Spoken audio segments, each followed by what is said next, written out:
자, 보자. 예전에는 이제 목소리가 내가 좀 큰 편이냐 작은 편이냐? 좀 큰 편이지. 큰 편이다 보니까 예전에는 이제 1시간 동안 이제 마이크 소리를 끈 채로 이렇게 강의한 적이 있었다고. 학생들이 이제 뭐 그 구분을 못 하대. 마이크 소리인지 진짜 생목소리인지. 그래가지고 이제 1시간 동안 이제 다시 제 강의를 할 뻔한 적이 있는데 난 절대 리바이벌은 안 한다고 했지. 예, 리바이벌은 절대 안 합니다. 자, 보자. 유추해석 검증 원칙은 이제 그런 내용입니다. 근데 적용 범위 봐라. 유리한 유추해석은 가능. 맞죠? 예, 유리한 유추해석은 가능. 그 다음에 소송법 이야기는 나중에 판례할 때 하도록 하겠습니다. 공소시효 좀 알고 난 다음에. 그 다음, 그 해석과 유추의 관계. 이런 식으로 보지 마라. 예, 이렇게 하면은 나도 어려워. 나도 이거 해석과 유추의 관계 뭐지? 예, 절대로 이런 식으로 보면 안 된다. 내가 딱 체크하라는 것 이외에는 절대 보지 말 것. 그래. 빨리 와. 그 다음에 여러분들이 봐야 될 것이 이제 17번에 있는 이런 판례들이거든. 얼마나 간단한지 보여줄까. 자, 봐라. 나의 그 팁을 갖다가 듣지 않고 이 판례를 갖다 본다. 1번. 깝깝하죠? 안 깝깝하나? 2번. 이거 전부 다 읽어야 되나 말아야 되나 고민이지. 형법 포기할까 말까 고민될걸? 예, 이런 거 보면. 자, 절대 고민할 필요 없습니다. 완전히 글자놀이야. 여기서 이제 다는 못 보고, 대표적인 거 몇 개만 보도록 하자. 2번 한번 봐보자. 뭐, 도정법이 뭔지 몰라야 됩니다. 나도 몰라. 다만, 글자 2개만 딱 체크하도록 하십시다. 법조문에 있는 단어는, 법조문이 아니고, 법조문, 맞네. 도정법. 도정법에 있는 단어는, 자, 두 번째 줄 끝머리 줄 딱 쳐져 있는 파트입니다. 추진위원회 위원장 또는 조합위원 임원까지 동그라미 딱 치고, 그 밑에다가 양이라고 적어 두십시오. 자, 이런 이제 단어가 있었는데, 두 번째 줄, 이 피고인은 이걸 합니다. 청산인에다가 동그라미 땅. 염소라고 적어두면 되지. 자, 적용하면 될까, 안 될까? 적용하면 안 돼. 글자가 완전 다르잖아. 자, 추진위원회 위원장이라는 단어하고 청산인이라는 단어하고는 엄청난 차이가 있지. 예, 완전히 다릅니다. 그 다음. 이 5번 판례, 이거 최신 판례인데, 예, 좀 지저분한 판례라도, 시험에 너무너무 자주 등장하니까 반드시 체크하십시다. 이것도 마찬가지 글자놀이로 정리하면 되는 그런 아주 쉬운 판례입니다. 자, 지우고 이제 뭐 다 아니까. 성폭법에 이런 범죄가 있습니다. 이거 뭐 여러분들 뭐 언론을 통해서 많이 들어봤던 범죄일 거야. 카메라 이용 촬영죄 들어봤죠? 예. 살짝 뭐 몰래 이렇게 그 사람의 신체 부위를 갖다가 이렇게 촬영하면은 성립하는 게 카메라 이용 촬영죄입니다. 이는 성폭법에 규정이 돼 있어. 자, 근데 잘 봐라. 이 카메라 이용 촬영죄를 규정한 그 성폭법 그 단어가 뭐냐면은 사람의 신체야. 사람의 신체를 이제 사람의 의사에 반해서 촬영하면 성립하도록 규정되어 있는데 한번 확인 한번 해보죠. 쭉 해가지고 그 맨 밑에서 위로 세 번째 줄 봐봐라. 다른 사람의 신체만 동그라미 밑에다가 법양이라고 적어 주십시오. 다른 사람 신체 동그라미 법양입니다. 근데 실제 이 피고인은 어떤 짓을 했는가 하면 여기 또 피해자 갑이라고 돼 있으니까 자, 요거야 그냥. 나는 항상 범죄인을 갑을병정 이렇게 표현합니다. 피해자는 ABC로 그냥 그래서 내 식대로 할 텐데 책하고 좀 이렇게 가벌이 다를 수도 있다. 예, 그렇게 알고 이제 보도록 하죠. 자, 어떤 식이냐면 A녀입니다. 얘가 청소년이야. 청소년하고 이 갑 성인 남자하고 음란 채팅을 합니다. 음란 채팅을 하던 중에 A녀가 갑자기 뭐 옷을 벗어요. 예, 음란 채팅을 하는 중에. 그래, 옷을 벗으니까 갑이 오예 하면서 자기가 가지고 있는 휴대폰 카메라로 찰칵찰칵 찍어댄 겁니다. 그래서 이 갑을 갖다가 니 일로 와. 카메라 이용 촬영죄로 공소 제기했는데 한번 물어보자. 아까 법조문에는 신체라는 단어를 썼었죠. 모니터 화면이죠. 이게 신체냐? 신체 아니지. 적용하면 돼, 안 돼? 적용하면 안 된다라고 해가지고 무죄로 끝났던 사건입니다. 자, 보자. 한, 둘, 여섯 번째 줄 후단부 보십시오. 뭐 줄 거는 건 보지 마. 절대로. 여섯 번째 후단부 보면 그 촬영한 대상은 갑의 신체 이미지가 담긴 자 영상에다가 동그라미 꽝. 그 밑에다가 염소. 이해가 되죠? 예, 양염소 사건입니다. 이것도 결국.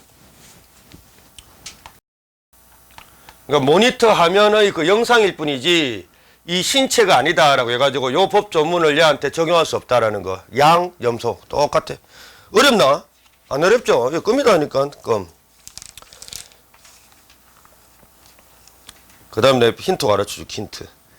이제 최근에 6번과 같은 아동 청소년 이용 음란물과 관련된 범죄가 요새 자주 등장하는데 자 힌트. 자 이제 어떤 선생이 자기 제자 학생을 똑같이 세대 때립니다. 세대 때리는데 그 판례 표현에 따라서 하나는 처벌되고 하나는 불처벌돼. 자 이런 표현이 있어.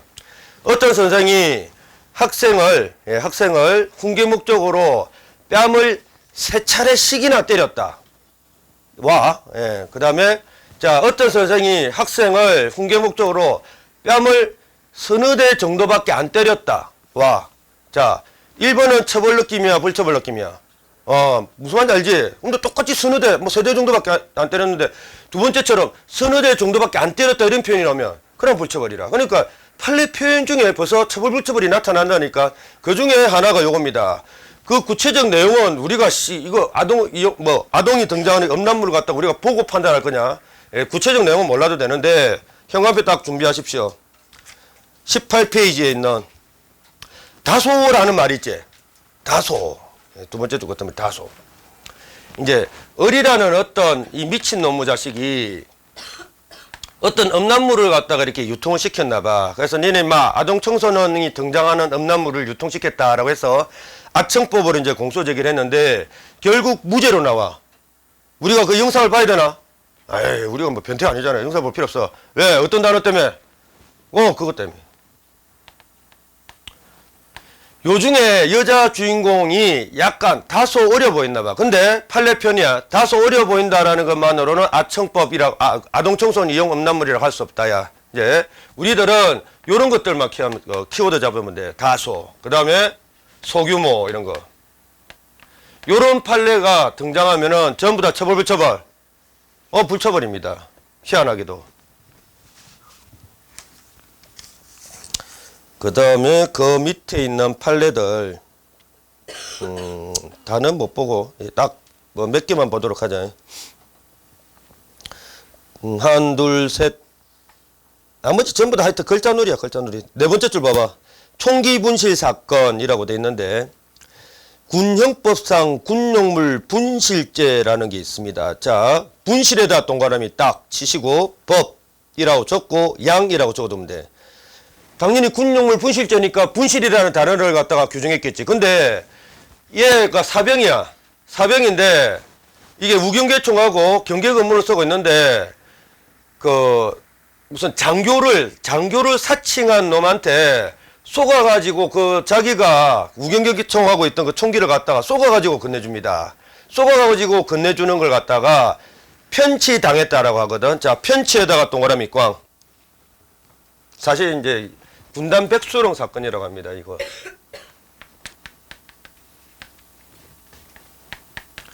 얘가 이제 사병이야. 근데 경계초소에서 이제 우경계총으로 딱 경계근무 쓰고 있는데 갑자기 병이라는 놈이 들여닥친 거야 그냥 경계초소에. 근데 보니까 군복을 입었어. 계급이 소령이야. 예, 소령 계급장을 단 모자를 딱 쓰고 갑자기 들어와서는 한다는 말이 야, 얘는 이제 그때 상병 정도밖에 안 됐고, 예, 소령이 딱 들어와서 한다는 말이 야, 내가 임마 너희 부대 급렬 나온 군단의 백소령이야. 지금 듣지 않으니까 북한에서 무장공비가 내려왔다고 하는데 내가 지금 총을 안 들고 왔다. 네가 가지고 있는 그 총기를 나한테 빨리 건네줘. 이런 식으로 기망을 해가지고 즉 속여가지고 총기를 갖다가 건네받았다. 얘는 그 쏘가서 그냥 준 거고요. 자, 이렇게 쏘가서 주는 것을 편취당했다라고 합니다. 취득하는 것은 당연히 편취했다라고 표현하고. 자, 근데 분실, 법, 양이라고 적고 편취 밑에다가 염소라고 적어두면 되지. 글자가 같습니까 다릅니까? 완전히 다르죠. 적용하면 될까 안 될까? 예, 적용하면 안 되겠지.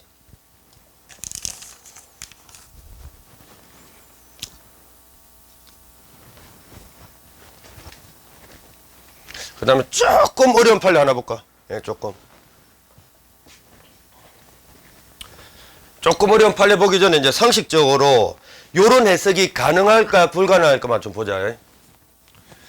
그 아까 친족 상도를 안 했구나. 그냥 바로 들어가자. 요것도 시험에 무지무지 잘 나오는 거. 범행 발각 전 자수 사건. 자, 갑이 어떤 살인 범죄를 저지른 범죄인입니다. 그러면 그런 범죄인이 자수를 하게 되면은 우리 대한민국은 혜택을 줄까 혜택을 안 줄까? 혜택 주겠지. 왜?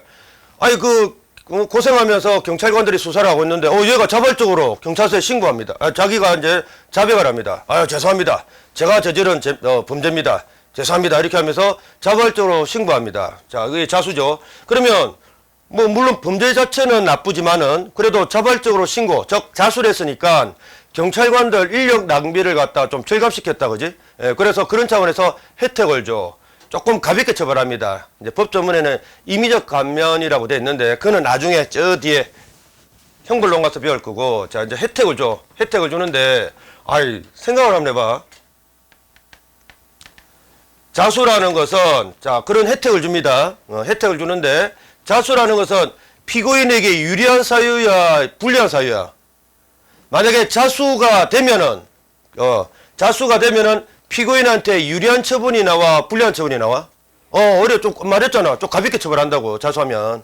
예, 그러니까 이 자수라는 것은 잘 봐. 논리 흐름을 잘 따라가면 됩니다. 피고인에게 유리한 사유입니다. 이거는.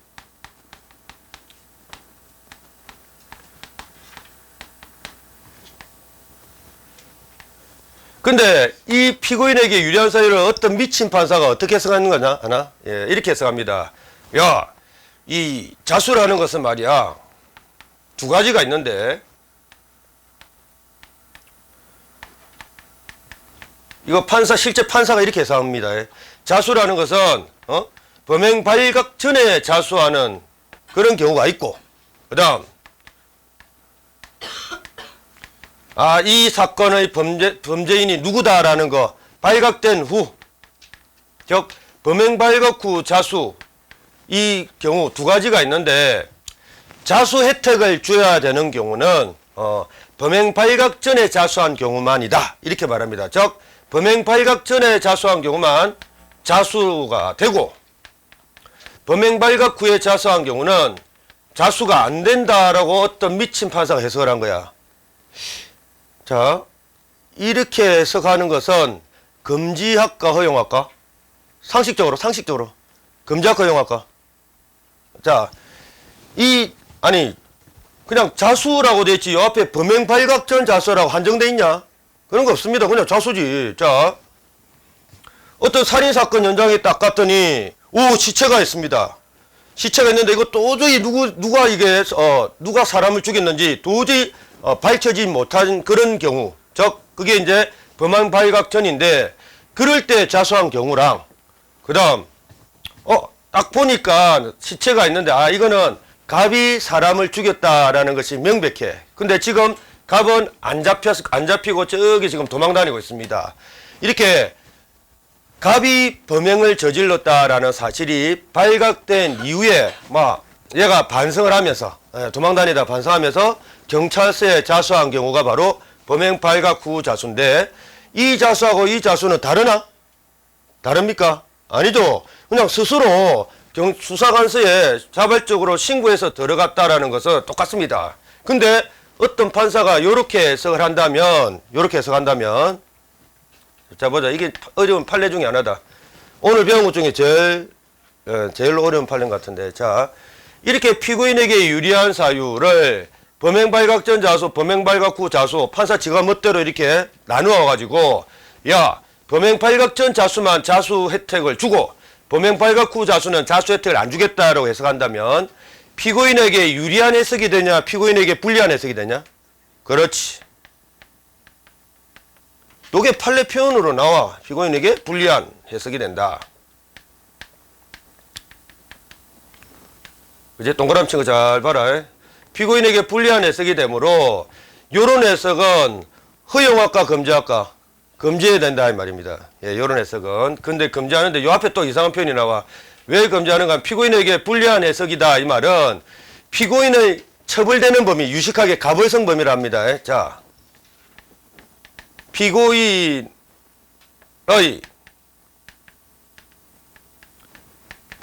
자, 피고인에게 불리하게 됐다 이 말은 피고인의 가벌성 범위, 즉 처벌되는 범위가 축소되었단 말이야, 확대되었단 말이야. 그러니까 처벌 범위 이렇게 해석하면 피고인의 처벌 범위가 확대된단 말이가 축소된단 말이가. 처벌되는 범위가 확대된다 이 말이죠. 예, 불리하게 해석됐다 이 말이야 이거. 그래서 확대 뭐 이런 걸로 옛날 장난쳐 이런 걸로. 그러니까 결국은 이런 해석은 금지다라고 이렇게 판례 표현이다 판례 표현. 근데 뭐 가지고 장난치는가 하면 이런 걸로 장난쳐. 일단 피고인에게 유리한 해석을 피고인에게 유리한 사유를 자 요렇게 해석한다라는 것은 피고인에게 유리한 사유를 갖다가 좁게 해석했단 말이가 넓게 해석했단 말이야. 피고인에게 유리한 자수라는 것을 요렇게 이거는 자수고 이거는 자수 아니고 이렇게 해석했다라는 것은 좁게 해석했단 말, 넓게 해석했단 말, 좁게 해석했단 말이죠. 이런 걸로 장난치대. 피고인에게 유리한 사유를 이런 식으로 좁게 해석한다는 것은 곧 피고인에게 불리한 해석이 되고 곧 가벌성 범위는 뭐 확대된다.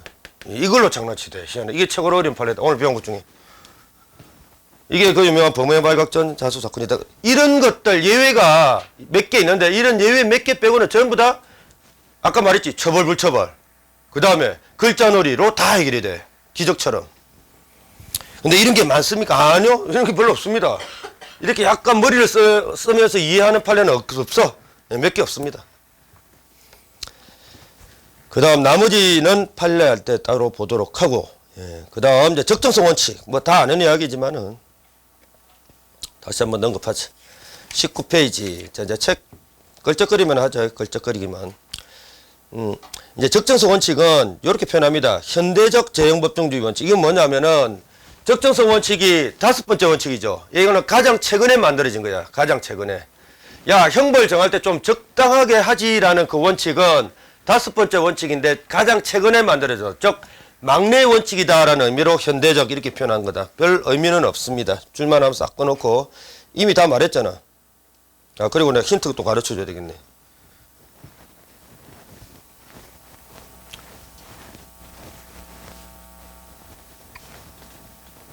이제 재형법정주의 판례를 출제를 하면서 이렇게 물어보잖아. 어떤 법이 있는데 이 법이 아까 선풍사질 선량한 풍소 사회질서에 반하는 그런 어떤 문구를 사용해 가지고 재형법정주의 위반되어서 위헌인지 안 그러면은 그냥 이 법이 뭐 명확한 단어를 사용해 가지고 그 다음에 뭐 소급표 금지 원칙 위반되지 않아 가지고 합헌인지 이렇게 묻고 있잖아. 자, 그러면 내가 팁 가르쳐 줄게. 국회의원들이 지금 맨날 여당 야당 싸우지. 싸우면서 법을 갖다가 지금 제대로 안 만들고 막 그렇게 비난을 받고 있는데 그래도 국회의원들이 뭐 나름대로 법 하나 만들 때는 나름대로 밤새도록 연구를 좀 합니다. 대부분의 국회의원들은 밤새도록 연구를 하면서 국회 보좌관들하고 밤새도록 토론하면서 법조문에 있는 하나 단어를 갖다가 이렇게 규정하고 그럽니다. 그러니까 그렇게 나름대로 국회의원들 나름대로 쎄 빠진다 하면은 아나? 쎄 빠진다. 그렇지 알지? 쎄 빠지게 고생하면서 나름대로 이렇게 최선을 다해서 만든 요 법을 헌법재판소에서는 가급적이 면은 위헌 결정을 선고할까 합헌 결정을 선고할까? 그렇지. 웬만하면은 요쪽입니다. 웬만하면. 자, 이 말은 무슨 말인가 하면은 자, 일단 재형법정주의 판례를 아까 그 두 가지 요령 뭐 처벌불처벌 원칙 그다음에 글자놀이 원칙으로 열심히 공부했지. 열심히 공부한 상태에서 시험장에 딱 들어갔어. 딱 들어갔는데 내가 전혀 보지도 못한 어떤 재형법정지 판례가 등장하고 있더라. 그럼 그때 이거 찍고 나야 되는데 가급적이면 뭐 찍고 나오면 된다고? 합본 찍고 나오면 돼. 그러면 맞힐 확률이 좀 높아집니다. 특히 그 형벌과 관련된 적정성 원칙은 더 그렇습니다. 국회의원들이 이제 법으로 범죄하고 형벌을 규정하잖아요. 예, 특히 형벌은요, 국회의원들한테 거의 무한한 재량형을 줍니다. 무한한 재량. 그러니까 형벌이 좀 적당하지 못했다라고 하면서 위헌 결정 내린 경우는 극히 일부다. 어떤 경우다? 아까 무슨 사건? 하나 있었죠. 그렇지. 그런 거밖에 없다니까.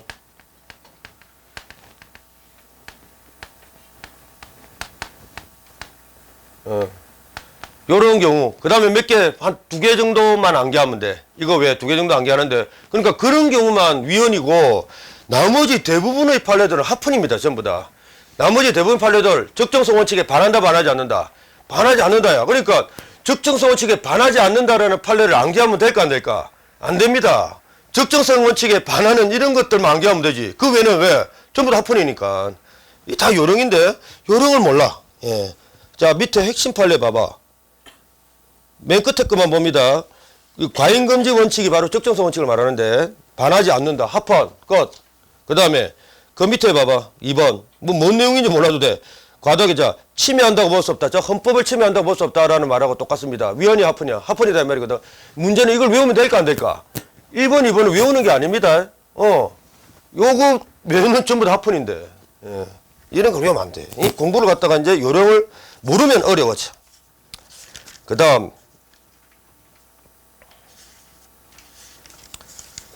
여기는 빠졌는데, 일단 보겠습니다. 10, 이제 아까 소급표 검지 원칙, 좀 할 이야기가 있었는데.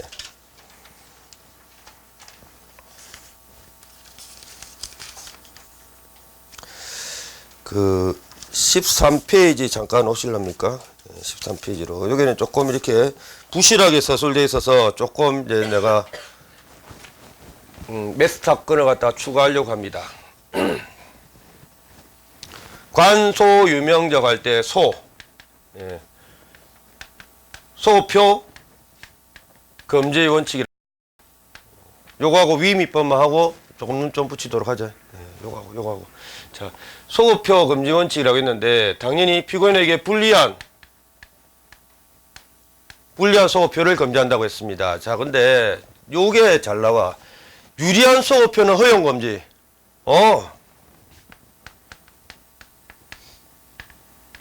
근데 이게 왜 좀 부실하게 안 나와 있냐. 뭐 저거나 옆에다 그 밑에다가 내가 사건명 가르쳐 줄 테니까. 유리한 소급표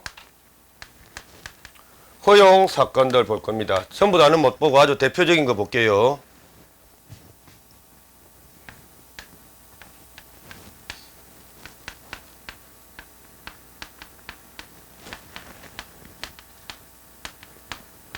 위헌 결정 소급표 사건이 있고, 그 다음, 세 개만 보자. 운전면허, 취소자가 2개야. 그래서 뭐 복잡할 것 같지만 하나도 안 복잡합니다. 운전면허, 취소의, 취소 사건이 있고요. 그 다음, 이게 어찌 보면 제일 유명한데, 이거는 아직 그 재산범죄를 안 배워서 좀 이해하기 어려울 수 있는데 한번 들어보자. 인지소급표 사건이 있습니다. 자, 이거는 전부 다 소급표지. 소급표인데 전부 다 피고인한테 유리한 소급표야. 그래서 허용으로 끝났던 사건입니다. 이게 뭐냐면 위헌결정은 아까 어떤 죄인 줄 알죠? 자, 위헌결정을 받게 되면 어떻게 되는가 봐봐. 갑이라는 애가 어떤 행위 당시에 무슨 법이 있었습니다. 그럼 처벌받으면 되겠네. 처벌받으면 되지 뭐. 행위 당시 법이 있으면 처벌하면 되지. 근데 갑은 너무 억울해. 이 법 내용 보니까 선량한 풍속 사회질서에 반하는 뭐 그딴 식의 문구가 있는 법이야. 자, 위헌이야 합헌이야? 위헌이잖아. 그러니까 억울한 거지. 아씨 나는 위헌적인 어떤 법 때문에 내가 처벌받는다. 억울해 죽겠다. 어디로 가라고? 그렇지. 헌법재판소 가야지 이럴 때는. 헌법재판소 가가지고 자 청구를 합니다. 판사님 이 법은 불명확한 단어 써가지고 아주 불명확한 그 불명확한 단어 썼기 때문에 명확 소치 반합니다. 즉 위헌입니다라고 청구를 합니다. 그러면 잘 봐. 헌법재판소에서 맞네. 선량한 풍소 사회에서 뭐 이런 거 섞지 말라니까 적어놨네. 이 국회의원들을. 이러면서 너 법원 헌법에 위반된다. 위헌결정 딱 때려버려. 자, 그러면 위헌결정이 나오면 법 자체를 갖다가 아예 없애버린다고 했지. 근데 상식적으로 봐봐. 위헌결정이 난 이유만 법을 없애는 것이 옳으냐. 안 그러면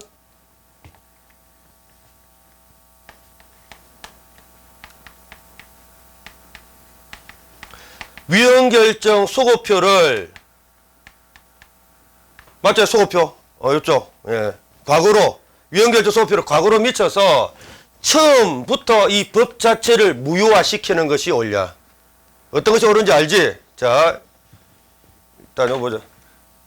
처음부터 무효화시키는 것이 옳냐. 1번. 위헌결정이 요 당시부터 무효화시키는 것이 옳다. 2번. 2번. 1번입니다. 상식적으로. 이 법은 원래 존재해서는 안 될 법이잖아. 그지? 태어날 때부터 얘는 위헌이야. 그러니까, 자, 이건 아예 법으로 이렇게 정해놨어. 위헌결정을 하면 소고표를 허용한다라고 정해놓고 있습니다. 당연하니까, 이게. 그러면 이제 요거까지 암기해라. 이놈은, 자, 암기. 무죄 판결이야, 유죄 판결이야. 얘는 단 한 번도 법 위반한 사실이 있다, 없다? 없다라고 취급돼. 왜? 처음부터 법을 없애버리니까. 이게 바로 위헌결정 소고표입니다. 근데 문제는 이거는 오히려 피고인인 갑한테는 유리한 소고표야, 불리한 소고표야. 그러니까 허용. 예, 그러니까. 그죠? 예. 이것도 마찬가지입니다. 운전면허 취소를 취소했는데 원래 자 음주운전 등등을 하면 운전면허 취소를 하는 기관, 관청은 어디? 잘하네. 경찰청. 근데 뭐 여러분들이 근무하게 될 경찰청이잖아. 그지? 근데 경찰청이라고 해서 뭐 신이 아니잖아요. 그래서 전산착오가 있을 수 있을까 없을까? 전산착오가 있을 수 있다고. 그래서 엉뚱한 사람한테 운전면허 취소하는 경우가 있겠지. 엉뚱한 사람한테. 얘가 이제 어린데 요 사건이다. 어린데 얘는 규칙 위반한 적 한 번도 없습니다. 베스트 드라이버야. 아주 그냥 모범 운전수입니다.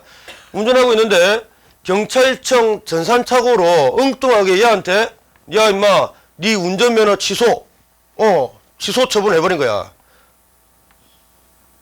얘는 전혀 모르죠.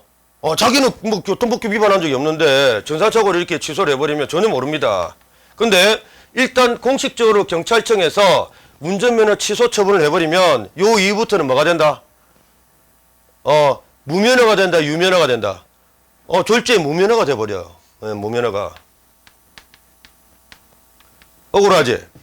억울하면은 어디로 찾아간다? 이렇게 어떤 경찰청이든 무슨 관청이든 좀 잘못된 처분을 할 때가 있잖아. 실수로. 잘못된 처분을 하면은 억울한 그 피해자, 잘못된 처분을 받은 이 억울한 피해자는 법원으로 가야 돼. 법원으로.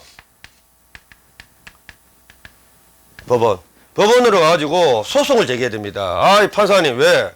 이 경찰청에서 지금 내보고 운전면허 취소라고 했는데 나는 그런 사실이 없습니다. 내가 음주운전한 사실도 없고 도로교통법규 위반한 사실도 없고. 근데 얘들의 잘못으로 내가 지금 취소가 되고 지금 졸지에 무면허 운전죄로 감옥에 갈 지경입니다. 억울해 죽겠습니다. 판사님, 이 잘못된 취소를 취소 판결해 주세요라고 소송을 제기하는 겁니다. 그래서 요 취소는 경찰청이 취소고요. 요 취소는 법원의 취소 판결을 의미하는 거야. 자, 을이 그렇게 한 거야. 억울하니까 법원한테 가가지고 취소 좀 해주세요라고 소송을 제기했는데 판사가 보니까 맞거든. 예, 맞아요. 맞으니까 그래 맞다. 경찰청의 경찰청의 잘못된 운전면허 취소를 취소한다라는 판결을 딱 선고합니다.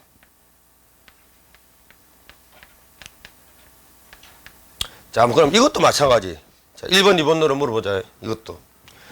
자, 그러면 일단 경찰청의 잘못된 취소를 취소한다는 판결이 있어. 판결이 있는데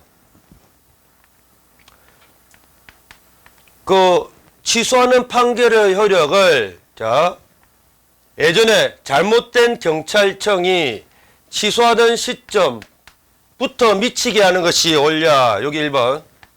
안 그러면 이 시점에서 취소 판결을 했으니까 요 취소 판결 이후 시점에 요 잘못된 운전면허 취소를 무효화시키는 것이 옳냐. 답은 뻔하죠. 이거는 원래 잘못된 거잖아. 원래 잘못된 거니까 당연히 요 취소 판결 효력의 무소녀 소급표. 그렇지. 소급표를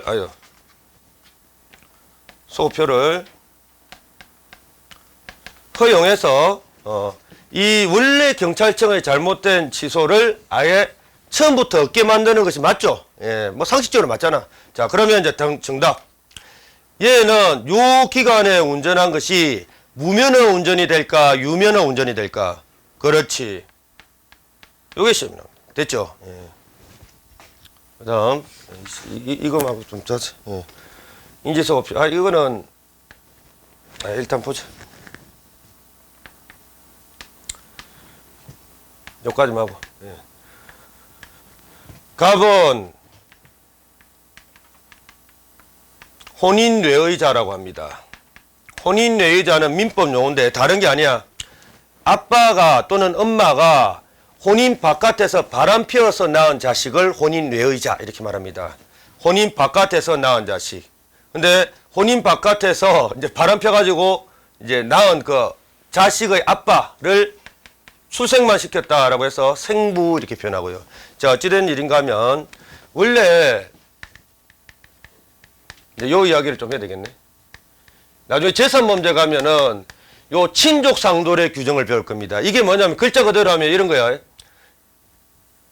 친족 간에 서로 상자 도둑질 했을 때 예를 규정했다라고 해서 친족상돌 규정이라고 하는데 아까 내가 형법의 보충성 원칙 어쩌고저쩌고 하면서 이런 말을 했었지. 형법은 되도록이면 가정 내 들어간다 들어가지 않는다. 가정 내 들어가지 않는다라고 했잖아. 바로 그 원칙이 재산범죄에 적용된 게 친족상돌입니다. 그럼 친족상돌이가 뭔데요? 자세한 것은 나중에 재산범죄 가서 배울 건데 뭐 대충 이런 겁니다. 아들이 아버지의 물건을 절취하잖아. 그러면 절도죄가 맞죠? 예, 절도죄 성립해서 얘 감옥에 보내는 거 맞아. 근데 에이 가족 문제잖아. 그제? 가족 문제입니다. 가족 간에 도둑질 했는데 그걸 갖다가 아들을 절도죄로 공소 제기해가지고 감옥에 보내면 출소한 아들은 나중에 어떻게 하겠노? 아버지를 죽일걸. 서로 그러니까 오히려 가정의 행복을 깨뜨릴 수가 있다라는 우려 때문에 이렇게 가정 내에서 단순한 절도 사건 같은 경우, 절도 사건 같은 경우에는 형법 넣어 들어오지 마라. 들어오지 마라. 그게 바로 친족상돌. 그럼 어떻게 하는데요? 이렇게 아들이 아버지 물건을 절취했다 하더라도 그 아들한테는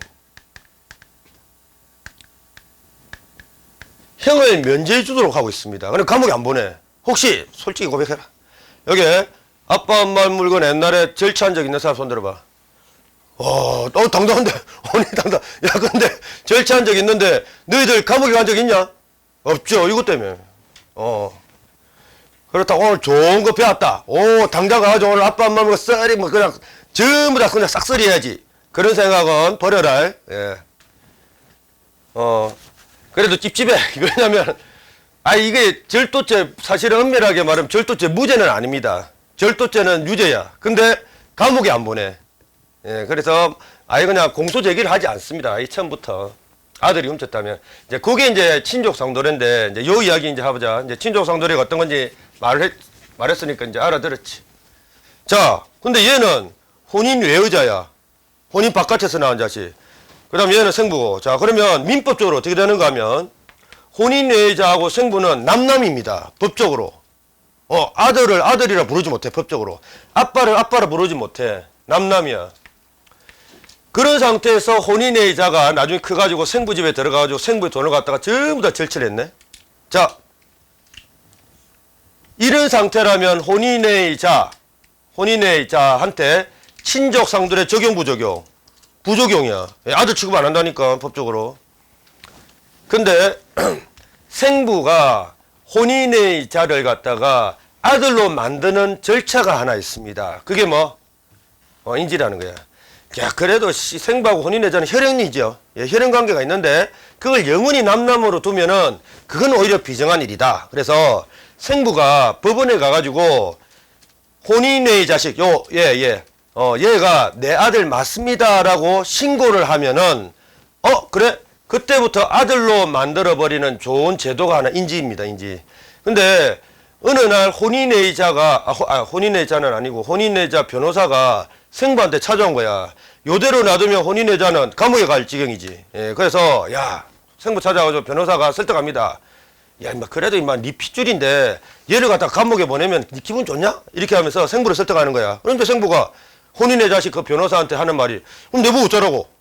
얘는 남이고, 나도 남이라는데, 친족성들이 적용 안 된다는데 뭐 내보고 어쩌라 말이고. 그러니까 이제 변호사가 코치합니다. 야, 임마, 민법에는 임마, 이거 혼인의 자식을 네 자식이다라고 인정하는 절차가 하나 있다. 그게 인지다. 근데 인지를 하게 되면 네 아들이 돼버리니까 인지를 해줘라. 이래 된 겁니다. 자. 그래서 얘가 이제 인지를 한 겁니다. 근데 그 시점을 좀 무서가 필요 있다. 상식적으로 한번 봐봐. 이제 갑이 출생하는 시점이 있고요. 그 다음에 갑이 아버지 물건을 절취하는 시점이 있고, 그 다음에 최종적으로 이제 변호사가 설득을 하니까 그 생부가 뭐 인지하는 시점이 있을 거라. 자, 그러면 상식적으로 이제 아들로 만들겠죠. 예, 아들로 만드는 건데. 상식적으로 자 이것도 1번 출생 당시부터 갑을 아들로 만드는 것이 옳냐 안 그러면 2번 인지한 이후부터만 아들로 하고 인지 전은 그냥 남으로 냅두는 게 옳냐 1번 2번 그렇지 어차피 DNA가 요 안에 있잖아 얘 DNA가 요 안에 있고 얘 핏줄입니다 얘 핏줄이다 보니까 민법에 인지소급표를 규정하고 있어 허용하도록 돼 있어. 야 이럴 때는 그냥 출생 당시부터 네 아들로서 취급한다라고 이제 무슨요? 이것도 소급표지 뭐 소급표를 허용하도록 돼 있어. 아니 법으로 됐죠? 그러니까 이것도 마찬가지. 원래 소급표는 금지되는데 이건 왜 소급표 허용입니까? 이렇게 인지소급표를 인정하면 아들 취급당해서 결국은 친족상도례가 적용 부적용? 결국은 친족상도례가 적용됩니다. 이 말은 피고인인 아들한테는 유리한 불리한? 유리한. 그래서 유리한 소급표니까 소급표요. 요 세 가지 사건을 잊지 말고 잠깐 눈 좀 붙였다가 맑은 정신으로 하십시다. 조금 시간 드릴 테니까 눈 조금 붙이십시오.